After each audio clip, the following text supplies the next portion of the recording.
purity spiral. Members of political tribes inevitably begin competing with their fellows to be the most ideologically pure. The constant one-upmanship toward moral superiority causes the whole group to gradually become more extreme.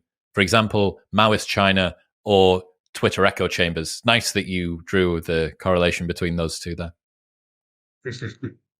Yeah, I think people have this kind of tendency to turn everything into a competition. And that goes for morality also. If you have a certain dominant ideology, dominant moral ideology, that's fashionable, again, going back to the thing that we were talking about before, then people will start competing. They'll turn it into a competition. They'll start gamifying it, essentially. They'll turn it into an opportunity to sort of gain an advantage, a social advantage. And this has been shown throughout history. I mean, it's not just Maoist China. You can look at any regime that had strong sort of laws against certain behaviors or in favor of certain behaviors. And you would see that there were people always who would compete to either call out those behaviors in other people, or if they were bad, or engage in those behaviors if they were good. Literally any regime you name, you can see examples of it. It's something that's sort of fundamental to our species, and it's one of the reasons why I think a lot of regimes become more extreme over time. A lot of them, like for instance, if we're going by the sort of the example of communism, Lenin was pretty bad. He was quite bad. He wasn't Stalin though. Stalin was a completely different category of sort of authoritarian, and it would have continued as long as Stalin was there, because he got worse and worse as he gained more and more power. And it wasn't just because he was gaining more power; it was because the people around him were also becoming more extreme. If you have a look at people like Laurent Beria, for instance, they became more extreme over time, and part of it was because I think of the purity spiral, where people felt that they had to compete to be as much like Stalin as possible in order to avoid being purged. So in this case, it was literally a life or death matter, but it's not always a life or death matter. Sometimes it's just a case of status, which is more the case on Twitter. Did you ever hear Tim Dillon push back on Joe Rogan's view of LA comedy? Because this is exactly the same thing. So Tim's one of the few guys that can kind of poke back at Joe, because he's, similar status and he's doing well in comedy scene and stuff like that. And Joe was saying about how lovely the LA comedy scene is. Every time that he goes through there, everything's just fantastic and everyone treats him so well. And Tim sort of bumped in and said, Joe, you do know that you're Joe Rogan, right? That the way that people behave when you step into the room is not representative of how they behave typically for other people, that there is a reality distortion field that occurs when this happens. And because of that, your experience may not be representative of everybody else's. I can't remember the rule that we went through, but this was one of the previous episodes that you featured on, where as somebody gains power, the people around them are more concerned with appeasing the person in power than giving them real information from the world outside. So if you have Howard Hughes syndrome, Howard Hughes syndrome. Thank you. That's it. So if you combine Howard Hughes syndrome with the purity spiral is the incentive, or the purity spiral is like the drive and the direction that's what's going on. And then the Howard Hughes syndrome is the fuel that persists and causes that to keep on going.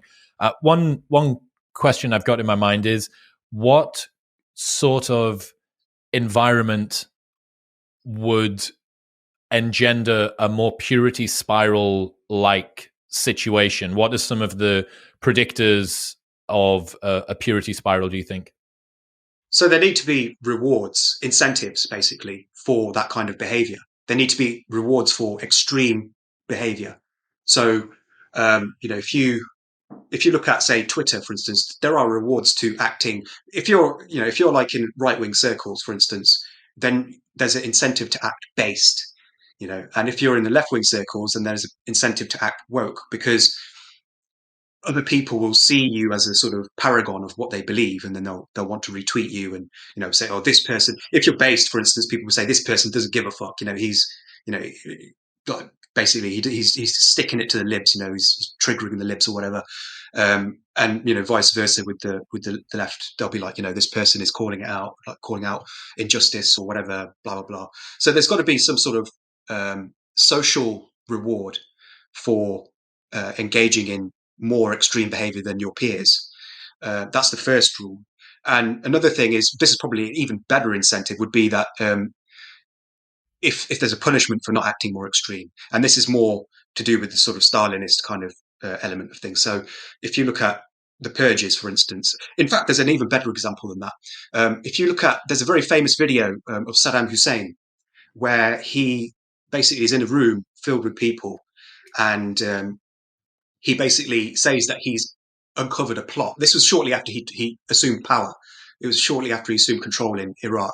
And the way that he consolidated power was that he basically concocted this idea that there was a conspiracy against him, so that he could, have pretext to remove people that he didn't like. And he had a list of names, and he said that these people had betrayed him. And there was a big packed room filled with people, all of the sort of delegates and diplomats.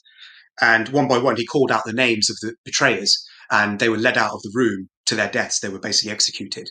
And as soon as people realized what was happening, they began to panic, and they began to copy Saddam Hussein's actions. So there's a point where he was apparently crying, or he was pretending to cry, and he got a handkerchief and he began to wipe his eyes. And immediately the camera pans to the crowd, to the audience, and you see many people just get handkerchiefs out of their hands, out of the pockets, and they begin to wipe their own eyes, exactly how Saddam Hussein's doing it. And I think it speaks to sort of this idea that people were so terrified of dying that they panicked, and the only thing that they knew how to do to prevent from dying was to be as much like Saddam as possible in that moment. Wow. I imagine one other predictor, or another predictor of the purity spiral, would be an important in-group, out-group tribal dynamic that's happening. Because the whole purpose of having a purity spiral is to identify others, right? There is us and there is not us. And if you do not do the things, pray, do the shibboleths, etc., that is the us, then you're a not us. And it's why intersectionality in particular is a pretty obvious example of what goes on with regards to a purity spiral, because in part, some of it is based on fanciful exaggerations, and also it's mostly based on not being another as opposed to being a something. When you have a poorly defined something, the only way you can identify yourself is as not being the other. And what that means is, in order to keep group cohesion together, you need to constantly shave off people who are others. It's like if your mutual love of an in-group is not bound together over that, it's bound together over the mutual hatred of an out-group, you need to permanently find new out-group members in order to say, well, see, we're not that. For instance, Douglas Murray, gay man, but like white and conservative, so he's not really a part of the LGBT movement anymore. Like, you're just gay. It's like, dude, you really need to be like gay and black with a club foot and a gluten intolerance. Like, that's really where you need to be at in order to be a part of our club. Yeah, absolutely. It's easier to rally around shared hatreds than shared values. And so there are people always looking to create new things to hate just in order to keep the group together. Shared values are okay for a while, but really what people want is they want to get together to really hate somebody. There's few things that bring people together like hating someone else. And I think a lot of this happens, you see it in when there's this thing called rally around the flag syndrome, which is a concept, another one of my mega thread concepts, where it's this idea that when leaders are unpopular with the public, what they do is they will start conflicts. They will start foreign conflicts because this will bring people together against a mutual enemy. And some people have argued that Putin, part of the reason that Putin invaded Ukraine was that he was flagging in popularity and people were becoming disillusioned with him. And so he needed to have a sort of external enemy to sort of unite the people and sort of, create this other that they could sort of level all their hatred against. You see it in the novel Animal Farm as well, where the character of Napoleon, the pig, Napoleon, wants to consolidate his power by sort of essentially exiling Snowball, who's his rival, and then just sort of blaming him for literally everything that's going wrong, scapegoating. And that's how the sort of Animal Farm gets consolidated, and how they form their sort of their community by hatred rather than love. What's happening, people? If you enjoyed that, then press here for the full unedited episode. And don't forget to subscribe. Peace.